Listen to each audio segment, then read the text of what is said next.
Welcome to the Focal Insights Podcast Founder Hour edition, hosted by co-founder Joe Pollock. Joe has been in the e-commerce industry for over 25 years. He grew and bootstrapped his own startup to a successful exit. Founder Hour episodes go behind the scenes to learn how some of the best e-commerce brands were founded, grown, and operated straight from the founders themselves. Founder Hour is brought to you by Focal Software, a new generation ERP and operation suite for e-commerce brands and third-party marketplace sellers. Focal was built with SMB brands and marketplace sellers in mind to help them grow profitably. Now let's welcome our host, Joe Pollock. Hello and welcome to the Focal eCommerce Insights Podcast, where we chat with e-commerce entrepreneurs about business, selling online, and how to overcome challenges for success. Joining us today is Shanayla Sweat, who is the founder of A Few Wood Men, a wooden watch and accessory company. Shanayla has a master's degree in organizational leadership and a bachelor's degree in human resource management. She started her first business at age 12 and founded A Few Wood Men in 2019. She's also received a $10,000 grant from Starbucks and the Atlanta Dream in 2024. And the company is an alumni of the Goldman Sachs 10,000 Small Business Program and McKinsey's 1B Founders Program. The company has served over 10,000 customers with a 4.7 customer satisfaction rating and has taken the business from 180,000 to 850,000, which is a 372% increase in 1 year. And Shanayla currently resides in Atlanta, Georgia. Shanayla, welcome to the podcast. Thank you for having me, Joe. Yeah, my pleasure. So we always start these podcasts with how you got into business, how you got into entrepreneurship. And you did mention to me earlier, and we had it there in your intro, that you started a business at age 12. So was that the start of your entrepreneurship? I would say yes, or at least the seeds were planted at that time. So a very, very long story made short is I was put into this summer program that went by the name of it was the Entrepreneurs Children's Camp, or CEO Academy. That's what its name was previously. And then it was the Entrepreneurs Children's Camp. And so in that CEO Academy, it was myself and other students from the community where that was the goal of summer camp, was for you to create a business. So you had to learn your target audience, you had to learn how to market, you had to learn just the foundations of business. And then the goal at the end was for you to pitch your business. And so for myself, I really was an entrepreneur before them, or I always found myself trying to sell something, being that in like 4th or 5th grade or earlier, I was trying to sell gel pens, or I was trying to sell different things at school where I noticed there was an interest and people would be like, how much is that? And they would buy it. But it really set the tone when I turned 12 and I was within that program, because I understood and I had to learn all of the different levels of business at that time. I had never known that business had so many layers. That I needed charisma, that I needed to have the ability to speak and connect with audiences, or that I needed to create or draft a business plan. And so those were things that stuck with me, and those are things that I still am able to do and implement today. Well, 12 is pretty young, and a lot of people like to say entrepreneurs are born, not made. So did you have interest? Was this something that you showed interest in, or did your parents put you into that? I would say born into it. So my grandparents, they had dabbled a little bit in entrepreneurship and business as well. So before I was born, they owned daycares. And so they would have 2 or 3 daycares within our community. And then they ended up selling those daycares. And then I think they did something else with cars. So they had all of these different businesses. And it's interesting because when I was born, I didn't see any of that, but I saw the fruits of it. So it's like by the time I came around, they didn't have the daycares anymore, but people would be like, hey, your great parents on this, or your grandma on this. And I was like, she did. And then when I brought it up, they're like, yes, we started this, we started that. So I do feel that I came into it. And then as I just grew up, because those seeds were planted, they began to sprout. So I think it was just always embedded in my blood. Yeah, it was always a family thing and probably just a mentality around that kind of thing with conversations and dinner table and so on. So what was that business that you started at age 12? You didn't tell us. What was Yeah, that? so the business that I did for summer camp that became my first official business is at the time I was in an arts and craft class. I ended up in high school and college going further with arts and crafting and things like that.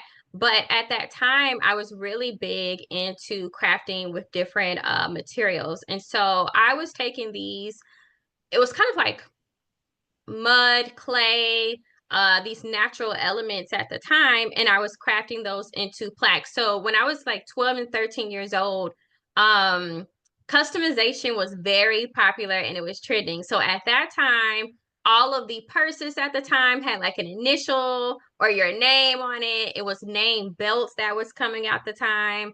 It was all of these trends that were around me that were focused on customization. And so what I started to do with those clay pots and clay plaques that I was crafting, I started to add like people's name to it. I started to customize them and I started to add like scriptures to it or just very witty words that were very original. And so I started just hanging those around the house. And so my mom was like, "Where are you buying those from? Where are you getting those from?" And I'm like, "I'm not buying them. I made them." And she was like, "Okay." And so she kind of left it at that. But then she started to have like people over at the house and they were like, "Oh, where did you get that? Did you get that at Hobby Lobby? Did you get that here or there?" And I was like, "No, I did it." And so again, once I noticed people kept asking where I was getting these things from, they were asking my mom, and my mom was like, "Shay did it." And so I was like, that is something that I should sell. And so in summer camp, I remember taking it back to camp and I was like, "Hey, I think this is going to be my business."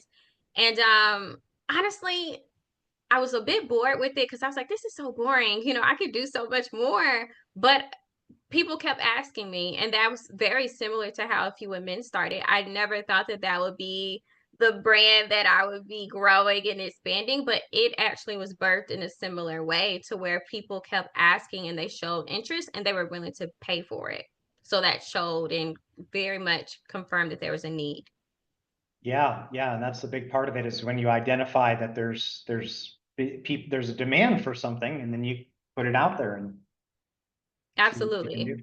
So you learned some of the challenges of starting a business pretty early on then in the process, and then you set out again. It's 2019, right, to do the watches, and it's got an interesting name too. A Few Woodmen. I don't know if that's a play from a saying, but also there's a movie. What's the story on the name? Was that anything to do with that? Yeah, so it has several meanings behind its name. So A Few Woodmen is a play on words for the movie A Few Good Men. And the reason for that is because the brand was created and curated around my grandfather to really pay homage to him. So my grandpa is a military guy.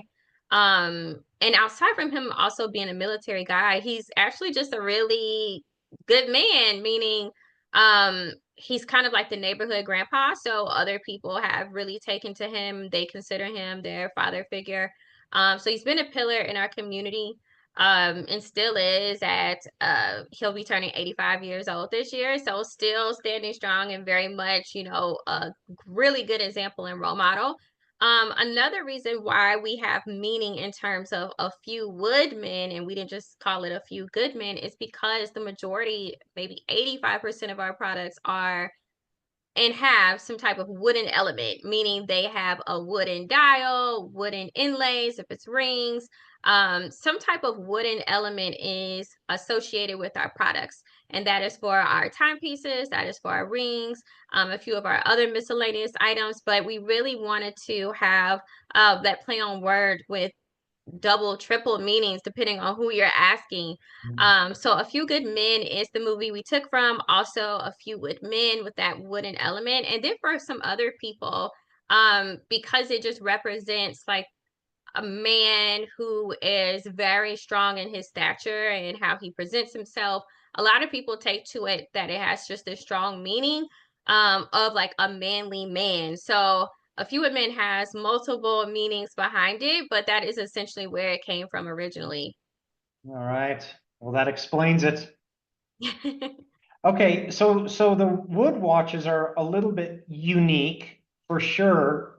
Did you always start off making watches from wood, or did you? I guess where I'd like to go with this question is when you got into business, did you always have it mapped out exactly how you were gonna go and what products you were gonna sell, or were there some pivots in there or some challenges that came up that you weren't expecting? Or tell us a little bit about that. No, so originally when I started the brand, so very similar to how I started with these clay plaques years ago. My grandfather is a watch connoisseur, so he collects watches, he collects colognes, he collects hats. It's all of these things that he has everywhere in the house. And so I had noticed at the time he wasn't wearing watches. And so my grandfather is a senior, he's an elder, he's getting older in age. And so he mentioned that he didn't wear his watches for a multitude of reasons, but one of the reasons that stood out to me is he mentioned that men's watches were heavy. So I did not know that that was a problem for men. Obviously, I'm a woman, but he was like, yeah, the older I get, the more they hurt my wrist. And he was like, and especially if like you hit the wall, if you hit something, he was like, so I don't wear them as often because of that. And so I was like, because I knew he always wore watches. And so I was like, that might be a thing, let me get him another watch for his birthday. One that I can find. And so I stumbled upon wooden watches because I was looking for light watches that were durable, but that had lightweight. And so I found some watches that were online. They were just selling, but they were all wood. And so I was like, well, let me try this out. So it wasn't with the intent to sell, it was just the intent to gift. So I get this watch and it's so flighty and so thin. And I'm like, well, he wouldn't want this either. It feels like a kid's watch. It doesn't even feel real. So I was like, this is not it. And so I gifted it to him. And so he still liked it, but he was like, it's light. And I was like, yeah, it probably won't work. And so when I started doing these research online, I started ordering different watches, trying to find like the perfect weight and the perfect style. And I had this vendor reach out and they were like, hey, like you keep on buying these from us. Are you trying to sell? And I was like, no, that's not what I'm trying to do. And so they're like, well, you can make your own watch. And I was like, make my own watch. And I was like, I'm not trying to do that. So I dismissed it and I was like, no. And so they circled around again. They're like, hey, do you want to make your own watch? You can add steel. We have steel companies that we partner with. And I was like, steel, that might be it. So we tested a few out, meaning we had the wooden element and the steel element combined, and it was the perfect combination. That still gives you a lightweight timepiece, but still gives you some durability. And so that's essentially how I stumbled into the timepieces. And so what ended up happening when I gifted my grandfather that watch, he was like, this is it. Like, yes. And so he started wearing it to church. He started to wear it to all these different places. And people were like, hey, can I give you the money to give to your granddaughter to get me a watch? And so I was like, I'm not selling watches. I kept saying, I was like, I'm not selling watches. But it became of interest and demand. And I was like, okay, they are trying to pay me for these watches for some odd reason. That must be a thing. And so I started to play around with it. It was like a hobby. And so I started creating these timepieces where I was like, okay, let's do this and this, let's do this and this. And literally started on Facebook Marketplace just to test if people wanted it. And people were buying, like they were like, is this still available? Our anniversary Sunday, I'm trying to get this timepiece. So that is what started us with this type of watch. And it all made sense from there. So like our first year, we were still called a few wood men. So I always had that as a vision once I understood wood was the main component. But when we first started with like the names of our watches, they weren't really significant. Meaning it was like, oh, this is the like original grain OG olive wood timepiece. It was just very generic. And then once I realized like the audience, the type of people who were purchasing, the questions and the reasoning of why they were purchasing from me, it allowed me to really curate the brand in terms of like, okay, these timepieces need names, they need identities, they go with this type of person, they go with this type of event. And that's really how I started to develop the assortment of products. Yeah, it sounds like they were very eye-catching. People were noticing these watches, and your grandfather was almost your first salesman. He was. Yeah. Well, hey, you also touched on some use of social media, which brings us to the online world. And you started the company in 2019, so that's right before COVID. COVID changed e-commerce quite a bit. So talk a little bit about that. Were you selling online originally, or did you add e-commerce to how you were running your business, and how did that help you, or what were the challenges there? Yeah, so COVID certainly changed the game, that's for sure. Pre-COVID, we were always e-commerce, so we always were online. Our platform was Shopify, so Shopify is where our website is hosted. So we were always e-commerce. However, before COVID, what we were doing was a lot of on-site vending events. So we were taking place in these like marketplace events where maybe a multitude of vendors would be there. That allowed our customers to really touch, feel, see the products in person.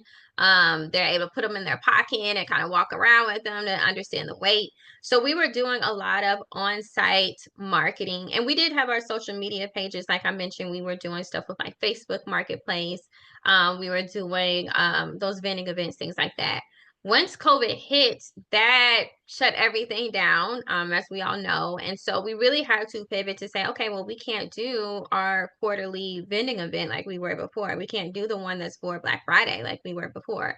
And so we really built up our socials at that time. I think on our Instagram, we might have about close to 15,000 followers on Instagram, maybe about 12 or 13,000 on Facebook. So we were growing organically.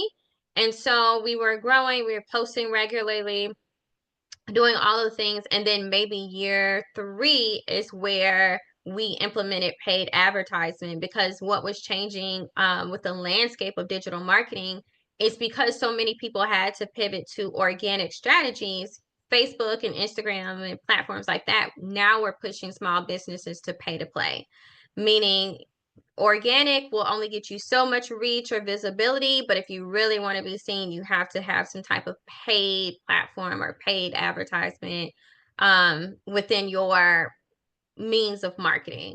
And so we integrated paid advertisement in the means of in the way of Facebook ads, Instagram ads, and we really saw the brand scale significantly. We were able to have a lot more reach in terms of our ideal purchasing partner and who we wanted to buy from us. However, to your point of challenges, what we saw after is that and I think what other D2C brands may have faced as well, or at least here in Atlanta, is what we begin to see, because now paid advertisement was the main or default way to advertise. The cost to play was now way too competitive for small businesses. And what I mean by that is we were seeing our budget for ad costs go up month to month to month, meaning we might have started with like $4,000 to $5,000 and could see a lucrative return or ROI from our ads converting. By the end of like that second year of ads, our ad agency who we were working with at that moment was then asking for like 10 and 15,000 and $20,000 just for the ad budget. So this is not for them to create ads, manage the ads. This is just for the budget. And so what we begin to see as a business and industry, that our cost of acquisition was changing drastically as well. Meaning when we first started running ads, it may have cost $35 to $40 to acquire every new customer. In today's world of like 2024, 2025, to get in front of that same customer is now anywhere from $120 to $160 to get that same person.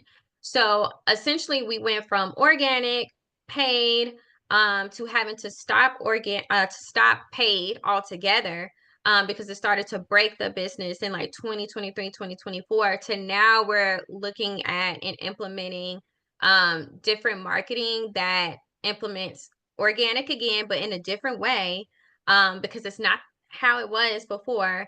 And so we're really testing out what that looks like. So for us now, we are really pushing more heavily towards like email and SMS as our main focuses with growing our list, and just touching our audiences directly versus paid or even some of the organic strategies that we were using before.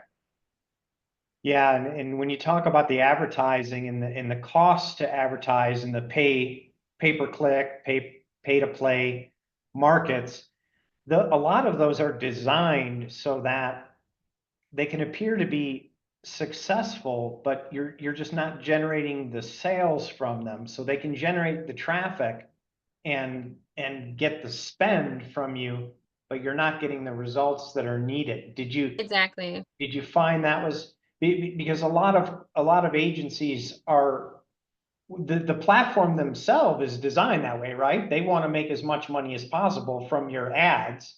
Yes. But the agencies often don't even understand the pitfalls of those platforms. And so you can end up getting in a bad situation where they can show you quantifiably, look at these numbers look good, but you're saying, well, but yeah, I don't have the sales. Yes, and so that began to be the breakdown in maybe like 2023. So, as the acquisition costs began to rise, the conversions began to decrease. And so we had brought that up to say, hey, we we're going to have to try out different ways and techniques to get in front of the same audiences or similar audiences at a cheaper way. That's the only way we can stay into business. But to your point, if I'm an agency, my allegiance is not to the business, it's to the agency. And so we would get pushback from different agencies where they were like, well, we don't want to try different ways because this is our tried and true formula. Even though that formula is now breaking for us and others, this is what they do, and they honestly didn't really know how to pivot. So what we also saw is a lot of these digital agencies go out of business at this time or pivot to something else, because the way of doing ads before, where they could prove to their clients that they could bring you this type of conversion or ROI, they can no longer do. So it was a bit of a struggle there. And then another thing, what a lot of them don't want to do is they don't want to go back to organic strategy because it's slower. So I had a coach one time who was like, do you want to grow fast or do you want to go slow? And so what he meant by that is if you're growing slow, you're usually growing organically, meaning you're getting in front of your person, but it may take you a lot longer to do so. But if you wanted to do it quickly and fast, then ads is the way to do it. And so I would always kind of challenge that same coach to say, yeah, I do want to go fast and slow. But what's most important for me is to sustain. And if we're saying either of those, that's not sustainable.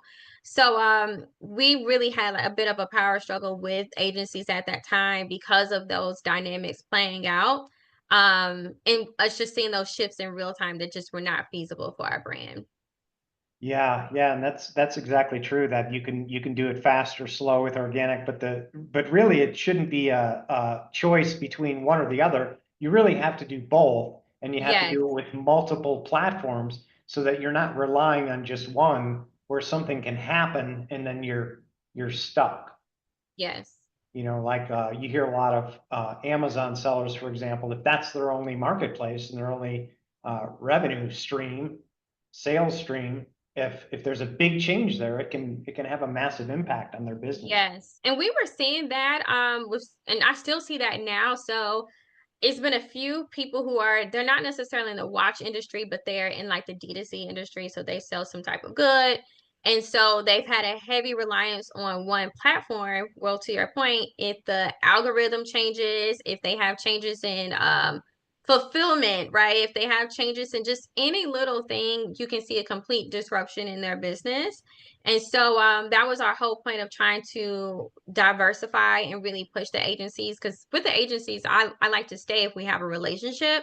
And so I'm like, hey, we've been with you all. I think the first agency we were with like 2 years and the second agency a year, where we weren't really trying to end the partnership, but it was like, hey, how can we support each other, and continue this and diversify and build out different ways for us to still scale. So it's definitely an interesting dynamic. I think that comes with D2C. And that's just being within that industry, that marketing is something that is going to constantly and consistently change just because of the way that we do business. Yeah, and you brought up a really good point, and that's something that we practice and try to foster is a partnership, because we are an agency too, Focal Software, but we try to partner with companies that we know ahead of time through research that we can both succeed and that it can be a long-term relationship. Yes. That's how those have to be. So you mentioned some technology that you're using, specifically Shopify for the website. I'm curious because of the nature of your watches and your accessories. Have you found any other marketplaces that are lend well? Like Etsy comes to mind because it's a little bit more of like a craftsman type handmade kind of thing, and the wood's a little bit like that. Or what channels are you using or technologies to get your products out there? Yeah, so we have not found an exact platform to sell just yet. We've explored plenty, and a good amount, but none that work for us. One thing with like an Etsy or Amazon and what we saw, we have our stuff trademarked. So it's a lot of stuff that we have trademarked, but it's a lot of duplicates. And so um your product can be duplicated and it can be sold for 3 times less than what you sell it for on some of these platforms, which, unless you have a strong brand presence, could put you out of business potentially. So we didn't go further with those because we saw where it was like duplicates of certain products and we're having to do disputes with people and we're like, hey, how are you selling this? So that's some of the issues that we saw. Um, a few other ways that we've been able to still like sell our products and get in front of our audiences is we've done some retail and some consignment.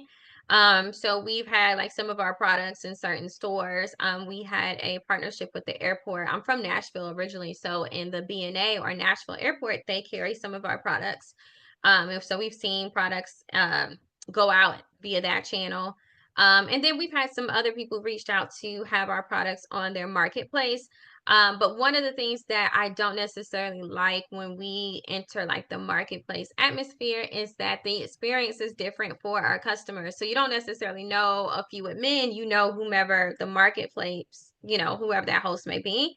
So like say if it's even on an Amazon, even though our packaging will be the same, meaning we would give them everything of what to include in the packaging, it's still not our customer. They would know that, hey, I got this from Amazon. I got this a few women from Amazon. It's like we are a co-signer of Amazon, but not the actual, fulfillment of their package. So they may or may not put two and two together. Like if they weren't to become, or if they were to become a repeat purchaser for them to come to our site, they'll probably go back to Amazon. So those are some of the things that we've kind of weighed out in terms of us making a decision of what to do next or who we want to support. What we did do post COVID, and we still have done, or still doing rather, is we did return to on-site activations and events. So we have done things where to our email list and our SMS list, we might do something that is here in Atlanta. That allows us to really build strong community with those who have purchased with us, usually like that 20% that have higher purchase rates than others. But we've returned to doing things that are on site. Vending event. So we did a very large vending event last year at what is called like Essence Fest in July. And so Essence Fest maybe has about 150,000 attendees plus. And so it's like our direct audiences being able to be in the midst of all of these people. So that's really where we went to say, okay, what were we doing before COVID? I think we should have like a BC and all of that, like before Christ, after Christ, before COVID, after COVID. So we need to do Yeah, something like I've heard that. that mentioned once or twice before. Yeah, Yeah. So it we wasn't have to think, what did we do before at the COVID and moment. what were we doing after? So we were doing vending. And so we're like, okay, let's go back to vending now that we can do it. Um, let's go back to vending. And then there's some other channels that weren't necessarily there before. So like TikTok. So for us, we've kind of explored TikTok, not fully. And the reason for that is because TikTok did not support our 3PL. So our warehouse is a 3PL, which is like a third party fulfillment center. And so they recently added this integration, I think the end of December, maybe the beginning of January, to where we can now integrate our products. So now since we have that go ahead, we're exploring ways for us to use that as a vehicle. One key difference is TikTok is a platform, if you think of like QVC or kind of those little channels, and I say older channels because I feel like that's what like my grandma watches all day. But when they have like these live channels of spending, it's usually for lower ticket items. So right now we're exploring, okay, what would a funnel look like, being that ours is not necessarily a low ticket item, it's a higher ticket item, but how can we, have it to where it's some type of funnel that we create organic content that puts them, we have them added to our email list, or we have them added to here where we can nurture this audience for a later conversion. So that's our thought process right now. But those are the channels that we've been leveraging since COVID, post-COVID. Yeah. Yeah. You mentioned, a lot of people will use these big marketplaces for brand awareness to get yourself out there more. And you brought up something that you could almost call it brand dilution, where you feel like there are other similar products that may muddy the waters on your brand. So an important point there to people listening with a marketplace like Amazon or Walmart is you really have to build a strong store and a strong brand, and then protect your products. And there are tools that can be used on these marketplaces so that you can't get ripped off, which can happen. People can actually attempt to steal your product and resell it. Yes, they can and they do. Yeah. Amazon has a lot of protections in place. Like they want you to upload your trademark and they try to do all of these things, but just like they're actively working to protect you, as others who are actively working to, disrupt that process, unfortunately. Yeah, yeah. Okay, well, as far as the future goes, there's e-commerce is, I think we're going to all agree that post-COVID, after COVID, it's growing, it's continuing to grow. So what do you think's coming, or what tools do you feel like you need to stay on top of things as they change, or any advice for anyone as we move forward into a $8 trillion online market space?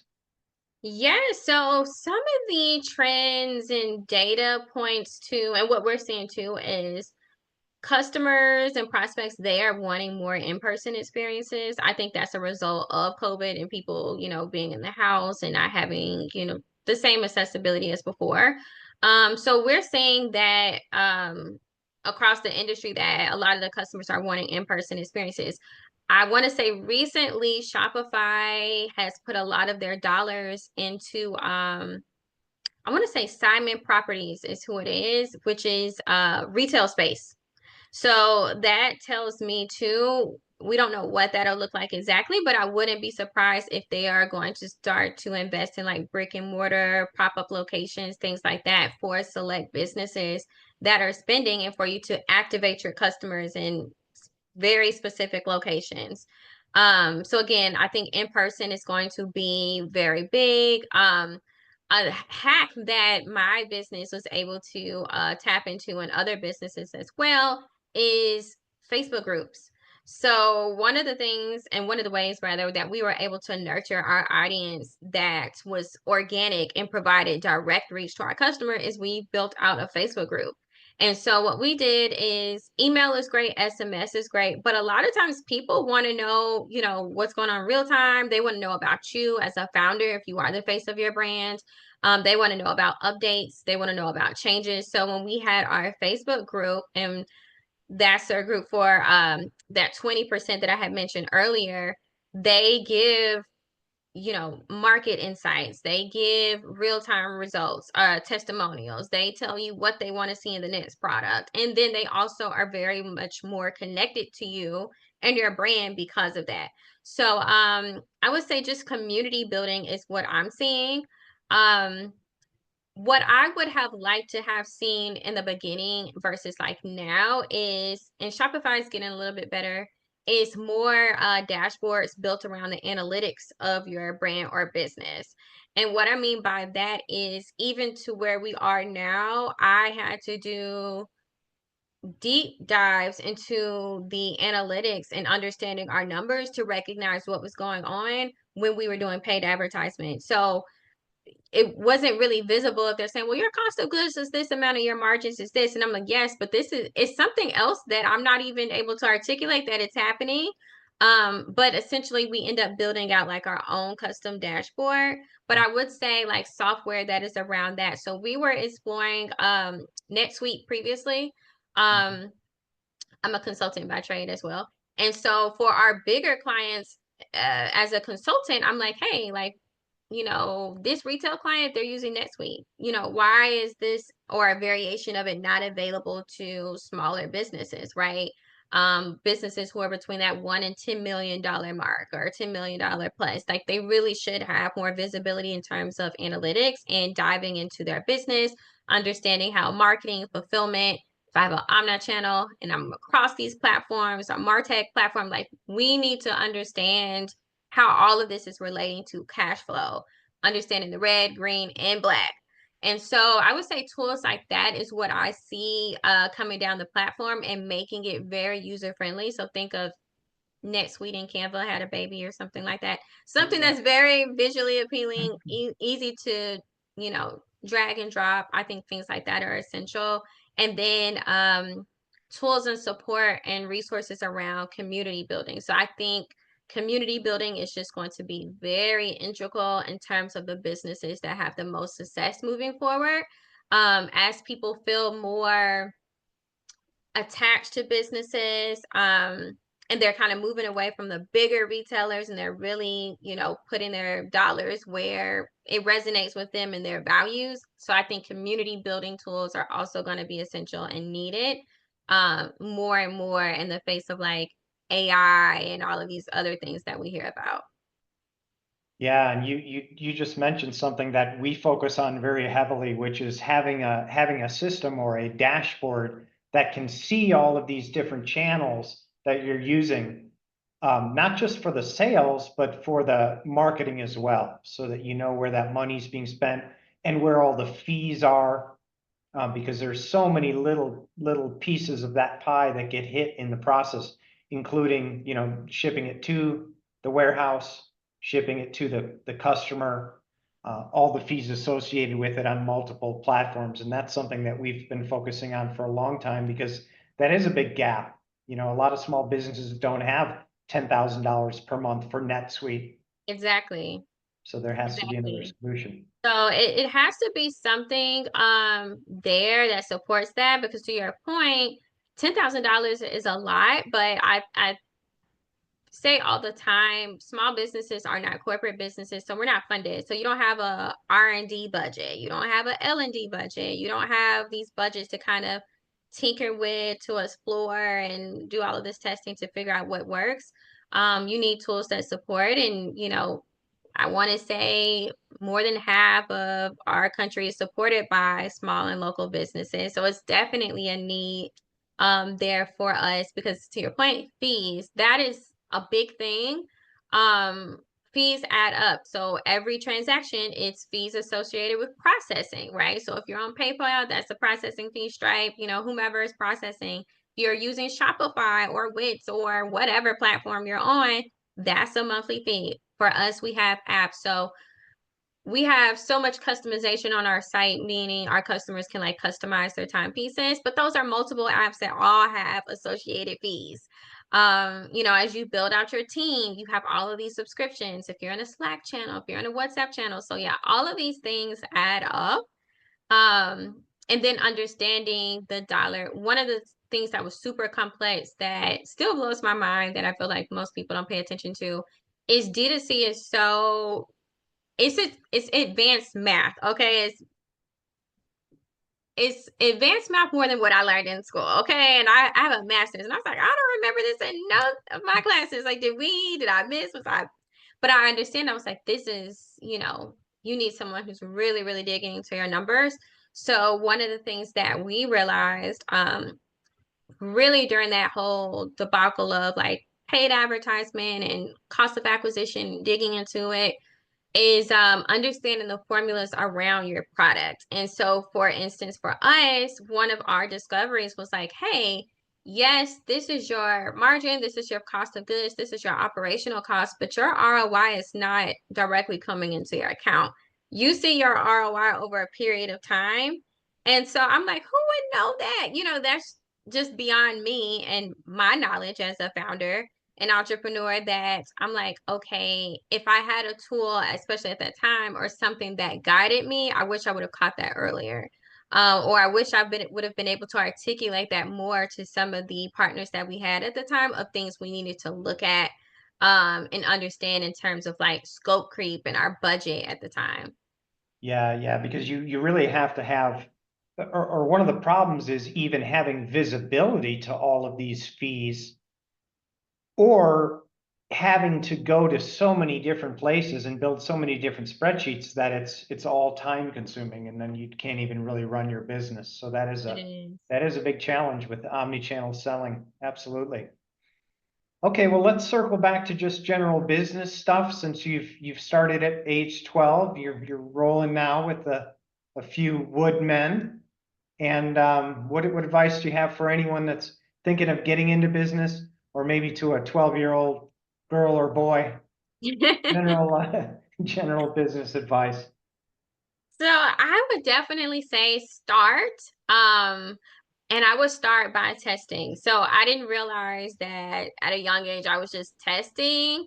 Or people were testing me when they asked, how much, where do I get it from? Those are all tests. And so what they were testing and what I was being tested at the time was, is this a product that somebody wants to spend money on? Is this something where people put dollars behind it? Is it more than one person asking me for this product, or is it just an anomaly, a random person? And also paying attention to who is asking, because it's like, okay, is this our ideal avatar? Is this the person that I need to really be creating my ideal profile behind? Are there more of this type of person that exists? So I would definitely say start. But I would say start wisely by testing. Because what I have seen a lot of people do, and I have like an inside joke where I'm just like, I call it LLC Twitter. And I say that because it's a lot of people on social media who feel that entrepreneurship is very easy and that anybody can just jump into it and then you just go. I create an LLC and I'm in business, or I quit my job on Friday and I am an entrepreneur. And it's like, yes, that is the start, but it's so many steps behind it. So it's like, if you are going to start wisely. Another thing that I would promote to do is fail quickly and learn that that's part of your process. And what I mean by that is every mistake is really insight. So if you do something and it doesn't work, or you get feedback on it, or even if you get a bad review, the reviews are feedback, and that is gold for you of what you can improve, what you're missing. It's even in things that don't seem well, they are still valuable and valued. So that would be my I guess business advice to anybody who's interested in starting a business, is just to start with smart, start wisely, test, and then fail quickly. Yeah, all good advice, and that applies to any business, no matter what the product is.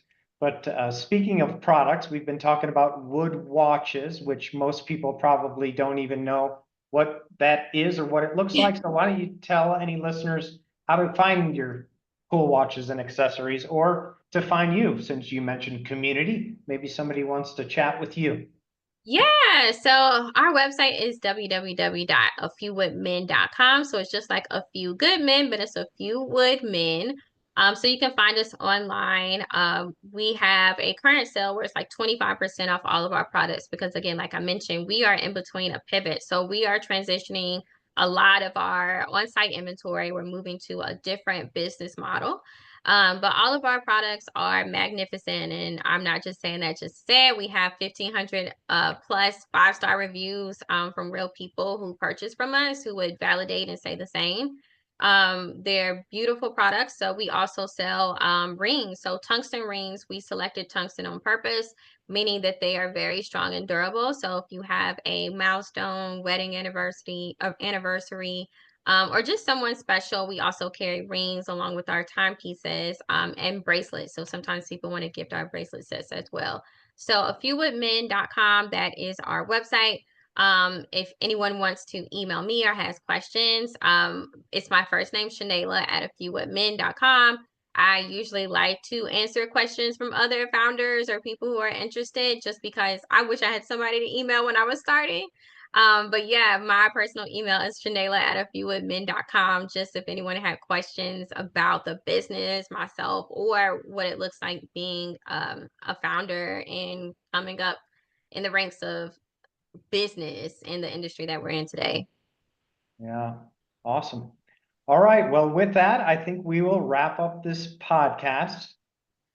So Shanayla, thank you so much for joining today and sharing your insights and great information. And thanks to everyone watching, and we'll see you next time. Thank you. Thank you for listening to another episode of Focal Insights Podcast. If you like this episode, go ahead and hit the subscribe button so you can be alerted of new episodes. See you next time.